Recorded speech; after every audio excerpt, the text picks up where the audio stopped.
오늘도 시장과 관련된 자세한 이야기 나눠보도록 하겠습니다. 이데일리 인사이트로 이어가 보도록 하겠습니다. 오늘은 이데일리의 석지연 기자 모시고 이야기 나눠보도록 하겠습니다. 안녕하십니까? 네, 안녕하세요.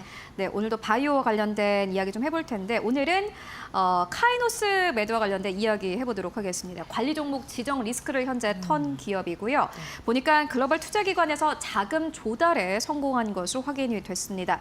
올해도 법차손 비율이 이제 50%를 넘어갔다면은 사실 관리 종목 지정이 불가피한 상황이었는데 그거 좀 비켜간 것 같습니다. 그렇습니다. 네, 올해 이제 법인세 차감 비용 차감 전 계속 사업 손실 법차손이라고 하죠. 이 비율이 올해는 40%를 기록해서 관리 종목 지정을 피해갈 전망입니다. 글로벌 투자 기관으로부터 자금 조달에 성공하면서인데요. 아직 4분기 보고서가 나오지 않아서 정확한 자본금 규모는 이제 모르지만 회사 측은 연말 기준 자본금이 한 255억 원 수준으로 늘어날 걸로 봤습니다.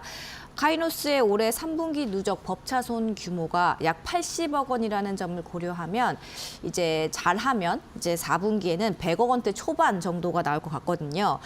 법차손 비율은 자기 자본 대비 법차손 규모가 몇 %를 차지하는지를 보는 건데 이 경우 이제 단순 계산하면 그 법차손 비율이 50% 미만으로 내려갈 것으로 계산이 됩니다. 카이노스메드 같은 경우는 2021년부터 3년 연속 법차손 비율이 50%를 초과했습니다. 2021년 111%, 2022년 53%, 2023년 96% 정도 수준이었는데요. 회사의 3년간 법차손 규모도 150억에서 160억 원대를 계속해서 기록해 왔습니다. 올해는 그 규모가 100억 원대 초반으로 줄었고 또 자본금이 이제 늘어나면서 비율이 40%대로 내려갈 수 있게 된 거죠. 한국거래소는 법차손 발생 요건이 최근 3년간 2회 이상 해당되면 관리 종목으로 지정을 하고 있습니다. 카이노스메드 같은 경우는 이제 그 기술 특례 상장으로 그 법차손 유예 기간이 이제 어느 정도 주어졌는데 그 유예 기간이 2022년에 끝났습니다. 그래서 법차손 요건이 유예 기간이 끝나자마자 바로 적용되기 때문에 2022년 그리고 2023년에 50%를 각각 초과를 했죠. 그러니까 이제 2024년 올해도 50% 초과하면 3년간 2회 이상이 해당되는 거기 때문에 이제 관리 종목 지정이 불가피한 상황이었습니다. 네, 카이노스메드 같은 경우에는 기술특례 상장을 했고 이에 따라서 법차손 비율과 관련된 규정을 받는 게 2022년에 끝났고 2022년, 2023년 이렇게 적용됐습니다. 이렇게 해서 이제 어쨌든 간에 관리 종목 지정으로부터는 피해간 상황입니다. 네. 자금 조달과 관련된 모멘텀이 또 있는 상황인데 이번에 5천만 달러 규모와 관련해서 자금 조달이 논의 중이다라는 소식이 나왔습니다. 네. 일단 이번에 받은 것은 전체 목표액 가운데서 일부 금액인 것 같은데 어떻게 보십니까? 그렇습니다. 네, 지난달 투자 설명회에서 미국의 4-5곳 글로벌 투자기관이랑 투자 유치를 논의하고 있다. 이렇게 밝혔는데요. 그 총 목표액이 5천만 달러, 우리 돈으로 약 700억 원 수준이었습니다. 일단 올해 1,500에서 2천만 달러 정도 받겠다고 했는데 이번에 받은 건 167억 원이거든요. 그러니까 달러로 계산하면 한 1,130만 달러 수준이니까 올해 받기로 한 1,500에서 2천만 달러 수준에는 못 미치는 거죠. 그리고 이제 이런 상황에 내년 상반기까지 3천만 달러를 이제 추가로 받겠다 이렇게 이야기를 한 상황입니다. 이달 23일 날 이제 투자 유치를 받았다고 발표를 했거든요. 글로벌 기관 쉬론 글로벌 그룹이라는 곳인데 이곳은 유엔 산하 기관의 자본을 활용해서 투자를 하는 그런 이제 글로벌 기관입니다. 말씀드렸듯이 5천만 달러 전체 총 규모액으로 봤을 때는 1,130만 달러 수준이기 때문에 20% 수준밖에 되지 않거든요. 그럼에도 이제 내년에 추가로 자금을 조달을 하겠다. 이렇게 좀 강한 자신감을 보이고 있는 상황입니다. 네, 회사는 앞으로 이제 추가적으로 자금을 조달하는 거에 있어서는 자신이 있다 이런 스탠스인 것 같고 그런데 투자자들 입장에서는 뭐 돈이 의미 있는 곳에 쏟아부어야 되지 않습니까? 그렇기 때문에 파킨슨병 관련해서 어느 정도 경쟁력이 있는지도 궁금한데요. 네. 자금 조달에 이제 자신하는 여러 배경 중에 하나가 이제 우리는 파킨슨병의 근원 치료제를 개발할 수 있다. 그리고 최근에 이 근원 치료제의 임상 과정 중 일부 데이터를 공개했는데 봤더니 이제 파킨슨병 치료제로서의 가능성을 충분하게 봤다. 이렇게 이야기를 했습니다. 이제 회사에 따르면 파킨슨병 치료제 후보 물질 KM819인데요. 이거에 대해서 PET 이미징 분석, 그러니까 CT로 이제 뇌를 찍었고 또 그 파킨슨병의 환자들의 어떤 운동 평가 지수, 이제 행동 평가 지수를 이제 의사들이 이제 체크를 해서 종합한 그 결과표를 봤더니 이 치료제가 CT 이미지랑 그다음에 그 사람이 주관적으로 평가하는 그 평가 지표 모두 이 파킨슨병의 파킨슨병의 그 진행이 좀 느리게 진행이 됐고 심지어는 일부 이렇게 멈춰 있었다라는 거를 확인을 했다는 겁니다. 이 카이노스 메드의 후보 물질을 투약한 이 환자들 사이에서요. 그래서 이번 투자를 결정한 시론 글로벌 그룹도 이제 카이노스 메드가 보유한 비즈니스적 가치 그리고 향후 독보적인 전망은 성장 가능성이 충분하다 이렇게 이야기를 하면서 투자를 단행했다고 밝혔는데요. 여기에 힘입어서 내년 초에 회사가 이제 국내에서 그동안 중단했던 임상 2상 MSA라고 다계통 위축증 임상과 그리고 파킨슨병 미국 임상을 이제 내년 중에 진행을 하겠다 이렇게 밝힌 상황입니다. 그런데 보니까는 MSA 다계통 위축증 임상의 경우에는 보니까는 회사가 진행을 하다가 중단을 한 것으로 확인이 되는데 네, 그렇습니다. 이 스토리 좀 들어볼까요? 네네. 다계통 위축증은 이제 조금 어려우실 수 있는데 이 회사가 일단 이 임상을 진행하겠다고 결심한 배경 중 하나는 파킨슨병보다 다계통 위축증의 임상 결과가 조금 빨리 볼 수 있다고 합니다. 그러니까 파킨슨병이랑 병의 진행이라던가 약물 투여는 거의 동일한데 이 다계통 위축증이 임상 결과를 조금 더 빨리 볼 수 있어서 이번 임상을 진행을 한 거고 지난 8월에 이제 국내에서 임상 2상을 하다가 자진 철회를 했습니다. 일부 환자들한테서 간 이상 반응이 이제 나왔기 때문인데 임상 가이드라인상 간 효소 염증 수치가 이제 정상치보다 3배 정도 높게 나올 경우 바로 임상을 중단을 해야 합니다. 그런데 이 간 효소 수치 같은 경우는 이제 스테로이드제 투여를 통해서 바로 조절이 가능을 한 부분이라 회사 측에서는 이게 엄청 중대한 그 안전성 이슈라고 보지 않았습니다. 그래서 환자들 간 수치가 이제 정상으로 돌아오고 또 임상도 다시 이렇게 준비를 하는 과정에서 7개월이라는 시간이 흘러버린 겁니다. 그러니까 임상을 이제 환자한테 약을 투여하다가 중단을 해도 한 1, 2주 정도 또는 뭐 길어야 한 달 정도 지난 다음에 다시 투여를 해야 이게 약이 진짜 효과가 있는지 없는지를 알 수 있을 텐데 이 약을 투여하다가 중단한 환자들이 이제 7개월 동안 방치된 채로 있었기 때문에 과연 여기서 임상을 다시 진행하면 과연 그 임상 데이터를 신뢰할 만한가 이거에 대해서 이제 당국이랑 카이노스메드랑 이렇게 논의가 이어졌고 결국 임상을 철회하고 처음부터 다시 임상 2상을 하겠다 이렇게 지금 이야기가 된 상태거든요. 그래서 이제 임상 2상을 다시 한다는 계획이고 그런데 이제 앞단에 이제 기존에 진행했던 임상 한 6개월 정도의 임상치가 조금 회사 입장에서는 좀 아깝잖아요. 그렇죠. 그래서 이거를 이제 본 거죠. 임상 데이터가 어떻게 나왔는지. 그렇게 본 결과 PET 이미징 분석 그리고 아까 말씀드린 이제 그 운동 기능 장애 수준을 검사하는 어떤 행동 평가 지표 등을 봤더니 이제 모두 도파민 세포 감소를 낮추고 그리고 병의 진행을 느리게 하는 경향성을 나타냈더라. 이런 결론을 낸 거죠. 참고로 파킨슨병 같은 경우는 뇌 속에 도파민 세포를 만드는 그 전구 세포가 계속해서 감소를 해서 이제 도파민 세포가 더 이상 뇌에서 나오지 않아서 운동신경 등이 이제 감소하는 그런 병을 말하는 건데, 카이노스 매드의 약물을 투여했더니 모두 도파민 세포 감소를 이제 낮추는 경향성을 보였다라는 걸 확인을 한 거죠. 그러니까 좀 정리를 해보고 가자면은 임상을 중간에 이제 중단을 했는데 중단을 함으로써 오히려 데이터를 볼 수 있었고 이에 따라서 자금이 좀 들어온 것으로 저희가 해석을 할 수 있을 거였습니다. 그렇다면은 회사 약물이 어떠한 점에서 또 경쟁력이 있는지 마지막으로 짚고 가도록 하겠습니다.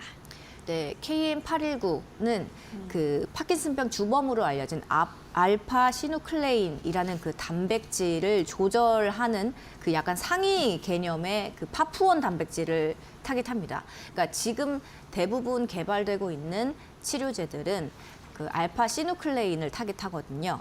그런데 이 알파 시누클레인을 타깃해서 개발된 약물들이 여러 개 있지만 이 중에서 파킨슨병을 근본적으로 병의 진행을 좀 낮춘다거나 아예 이렇게 증상을 없애는 근원 치료제라고 하는데, 이런 치료제는 아직까지 개발되지 않았습니다. 그래서 카이노스 매드 측에서는 그러면 이 알파 시누클레인이라는 단백질을 좀 한 단계 상위에서 조절하는 단백질을 그걸 공략하면 어떻게 될까라는 의문점에서 이제 이 약물의 개발을 시작한 거고, 그 알파 시누클레인의 한 단계 위에 있는 그 단백질 개념의 이름이 이제 파푸원입니다. 이제 이 파푸원으로 파킨슨병 치료제를 개발하고 있는 곳은 사실상 카이노스 매드가 전 세계에서 유일하고요. 만약에 이 파푸원 치료제가 나온다면 이제 기존에 없던 퍼스트 클래스라고 이제 계열 내 최초 약물이 되는 겁니다. 이제 계열 내 최초 약물 같은 경우는 그 해당 시장의 그 한 80% 정도의 시장 점유율을 이제 먹고 들어간다라고도 볼 수 있거든요. 그렇기 때문에 이제 기존에 없던 약을 근원 치료제를 개발하는 그런 점에서 이제 카이노스 매드의 약물이 좀 경쟁력이 있다, 차별화되지 않나 이렇게 볼 수 있겠습니다. 네, 카이노스 매드 앞으로의 이제 뭐 임상 상황 같은 것들 여러분들 뉴스플로우 함께 따라가 보시면 좋을 것 같고요. 이어서 두 번째 기업으로 넘어가 보도록 하겠습니다. 두 번째 기업은 최근 시장에서 굉장히 핫한 기업입니다. 젠큐릭스 관련 뉴스를 또 준비를 해 주셨는데 보니까는 젠큐릭스 같은 경우에는 2거래일 전에 3거래일 전에 26일에 상한가에 안착을 했고 27일에도 보니까는 상한가에 안착을 했습니다. 2,215원에서 지난주 금요일에 종가 형성을 했고요. 오늘 시장에서 소폭 빠지면서 3% 가깝게 하락세 2,150원대에서 거래가 되고 있습니다. 어떤 이슈가 있었는지 좀 짚고 갈 텐데 보니까는 자회사 매각을 하겠다라고 밝히면서 주가가 좀 요동을 쳤습니다. 관련된 사안 좀 자세하게 들어볼까요? 네, 오늘 그 오전에 한 제가 9시쯤 봤을 때는 5%대 상승률을 맞아요. 나타내고 있었는데 이제 갑자기 급락을 한 것으로 보이고요. 자회사 나노바이오 라이프를 56억 원에 양도한다, 이런 소식이 전해지면서 투자자들이 좀 이제 환호를 한 것으로 풀이가 됩니다. 젠큐릭스도 법차손 이슈가 있었는데요. 지난해 법인세 비용 차감 전 계속 사업 손실 법차손 비율이 169.1%였는데 올해 3분기에도 112%로 좀 위험한 상태였습니다. 말씀드렸듯이 최근 3년 내 2회 이상 법차손이 50%를 초과하면 이제 그 다음 해 관리 종목으로 지정이 되잖아요. 그래서 이제 리스크가 있던 상황이었는데 지난달 22일 자회사인 나노바이오 라이프의 44억 원의 현물 출자까지 진행을 하면서 안 그래도 지금 재무 구조가 좋지 않은데 여기에다가 이제 자회사한테 계속 이렇게 좀 이제 대여금을 지불하고 있는 상황이라서 투자자들의 이제 불만이 내부적으로 좀 있었던 것 같습니다. 네, 그리고 이제 보니까는 뭐 제약 바이오 기업들이 대체로 그렇습니다만은 나노 바이오 라이프도 역시나 마찬가지로 재무 구조가 좀 좋지 않은 것으로 보여지는데 만약에 경쟁력이 있는 회사였다면 젠큐릭스가 계속해서 좀 돈을 빌려줄 수도 있지 않았을까 하는 생각이 들거든요. 네. 일단 말씀하신 것처럼 이제 나노바이오 라이프 같은 경우는 완전 자본 잠식에 좀 빠져 있었습니다. 이제 의료 진단기기 제조업체인데 최근 3년간 최근 3년간 이제 11억 원, 19억 원, 19억 원 이런 식으로 단기 순손실을 계속 냈고요. 지난해부터 올해까지는 완전 자본 잠식에 빠졌습니다. 그래서 젠큐릭스가 2021년에 한 10억 원, 2022년에 한 12억 원, 2023년에 한 8억 원의 대여금을 계속해서 지급을 해 왔습니다. 그래서 나노바이오 라이프에 이제 계속해서 돈을 주고 있던 상황이었는데 이것이 이제 갑자기 이제 시클레드라는 다른 이제 회사로 매각이 된 거죠. 그러니까 더 이상 주주들의 입장에서는 더 이상 이 자회사에 돈을 쏟을 필요가 없겠네 하는 이제 이슈로 이제 해석이 되면서 이제 주식이 젠큐리스의 주가가 좀 상당히 많이 오른 걸로 이제 분석이 됩니다. 그런데 사실 내년 1월 말에 자회사 매각 대금 10억 원이 이제 유입이 될 예정이거든요.